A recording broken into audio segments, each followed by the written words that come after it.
मुझे वो बात याद आई। एक बार बादशाह अकबर ने बीरबल से कहा कि बीरबल, हम तुम्हारे पिताजी से मिलना चाहते। बीरबल बोले, हुजूर हम ही काफी हैं, उन्हें क्यों परेशान करते हो? बोले नहीं, हम उनसे ही मिलेंगे। बीरबल ने अपने पिता से कहा कि बादशाह मिलना चाहते हैं, चलो। बीरबल के पिता सरल आदमी घबरा गए, इतने बड़े बादशाह से क्या बात करेंगे, कुछ बोलेंगे, कुछ मुंह से निकलेगा। बीरबल ने कहा आप बोल ही नहीं कुछ। बोले नहीं बोलेंगे तो और ज्यादा नाराज होगा। बीरबल बोले हम संभाल लेंगे, आप चलो। बीरबल के पिता गए, बादशाह ने पूछा कहिए खैरियत है? कोई जवाब नहीं, वो तो घर से ही पढ़कर आए थे। क्या तबीयत खराब है? तो भी किसी से कोई झगड़ा हो गया है? तो भी कोई जवाब नहीं। तो बादशाह खींच गया बीरबल की ओर, देखकर व्यंग करते हुए बोला कि बीरबल, किसी मूर्ख से पाला पड़ जाए तो क्या करना चाहिए?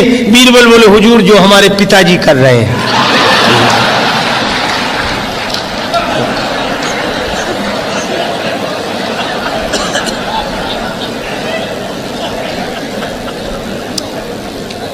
और रावण के सामने हनुमान जी इसीलिए चुप थे। संत श्री कबीरदास जी से किसी ने पूछा कि आप गुरु हैं कि शिष्य? कबीरदास जी बोले दोनों। बोले दोनों कैसे? बोले ज्ञानी का मैं गुरु हूं, अज्ञानी का चेला। बोले कोई समझदार हो तो उसके तो गुरु बनकर हम समझा देते, और कोई ना समझो तो उसके हम ही चेला बन जाते कि तुम ही ठीक कह रहे हो, उसे मानना ही नहीं, क्या फायदा समझाने से। एक आदमी तो और गजब का था, उसके पास कोई गया, दोनों पड़ोसी थे, दोनों के पास दो गधे थे, वो मिट्टी ढोने का काम करते थे गधों। तो एक का गधा बीमार था, तो उसने सोचा पड़ोसी मित्र से गधा मांग ले। गया, बोले भाई साहब हमारा गधा बीमार है, अपना दे दो, मिट्टी ढोने का काम करते ही वापिस कर देंगे। गधा भीतर बंधा था पर वो देना नहीं चाहता था, तो साफ झूठ बोल गया। बोले हमारा गधा तो सवेरे से ही जंगल में पता नहीं कहां गया है, होता तो तुरंत दे देते, आपको मना करें? कैसी बात करते, आपको और मना जरूर दे देते। उसने मान लिया कि गया होगा जंगल में, पर दैव योग तब तक गधा ही भीतर से बोला। उसने जो बोलना शुरू किया तो वो चौंक कर खड़ा हो गया। बोले साहब आप तो कहते हैं कि गधा जंगल में, वो तो बोल रहा है भीतर से, उसकी आवाज नहीं सुन रहे।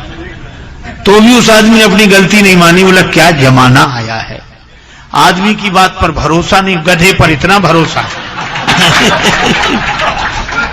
अब बोला इसका क्या मतलब।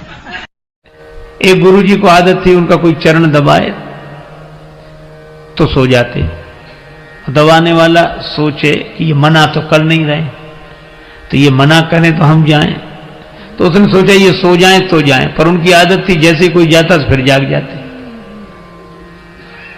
तो एक बार क्या हुआ, एक शिष्य चरण दबा रहा था उनका, तो चरण दबाया शिष्य ने तो वो सो गए। तो बड़ी देर हो गई तो शिष्य उठकर चल दिया।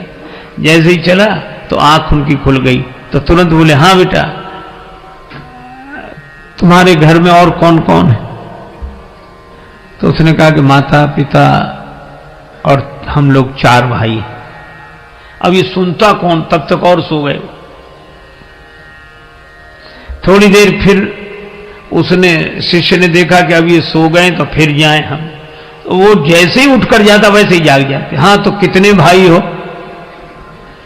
तो उसने फिर कह दिया कि 4, पर वो उत्तर सुनने के पहले ही सो जाते थे। और जैसे उठकर चले तो जाकर फिर पूछते हाँ कितने भाई हो? तो शिष्य उत्तर देते देते थक गया, कब तक कहे कि 4 भाई हैं। जब चौथी बार भी उन्होंने यही पूछा कि हाँ तो कितने भाई हो, सो चेला बोला गुरुजी अब तक तो 4 हैं, सवेरे तक 3 बचेंगे।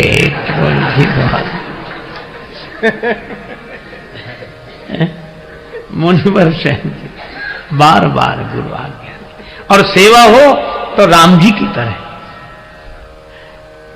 एक गुरु जी के पास ऐसे शिष्य, हे भगवान, नया नया चेला बनकर बैठा। अब गुरु जी छप्पर में बैठे, अंदर बाहर छप्पर, सामने मैदान। तो गुरुजी ने कहा कि बेटा वर्षा होने लगी है और गाय मैदान में बंधी हुई है, उसको बंधन से मुक्त करो ताकि वो भी छाया में आ जाए। शिष्य वहीं बैठे बैठे बोला, गुरुजी मुझ जैसा जीव क्या किसी को बंधन से मुक्त करेगा, जो स्वयं बंधन में हो। और बंधन से मुक्त करना किसी को तो आप जैसे महापुरुषों का काम है, हम क्या। क्षमा करें गुरुदेव, अनधिकार चेष्टा मुझसे न होगी। गुरुजी भी समझ गए चेला नहीं गुरु ही मिला है। गुरुजी गए, गाय को बंधन से मुक्त किया, फिर आकर अंदर बैठ गए।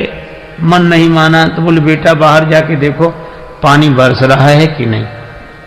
चेला बोला गुरुजी ये बिल्ली बाहर से ही आई है जो आपके पास बैठी है, इसके शरीर पे हाथ घुमाओ, गीली हो तो समझ लो पानी बरस रहा है, सूखा हो तो समझ लो पानी बरसना बंद हो गया है। गुरुजी फिर चुप रह गए। रात को सोने लगे तो कहा ये दीपक जल रहा है इसको बुझा दो। चेला बोला गुरुजी सर्दी बहुत है कौन उठे, आप तो रामायण की बात मानो, मुंह दिए नयन कतहु को नाई, आंख बंद कर लो बुझाई समझाओ।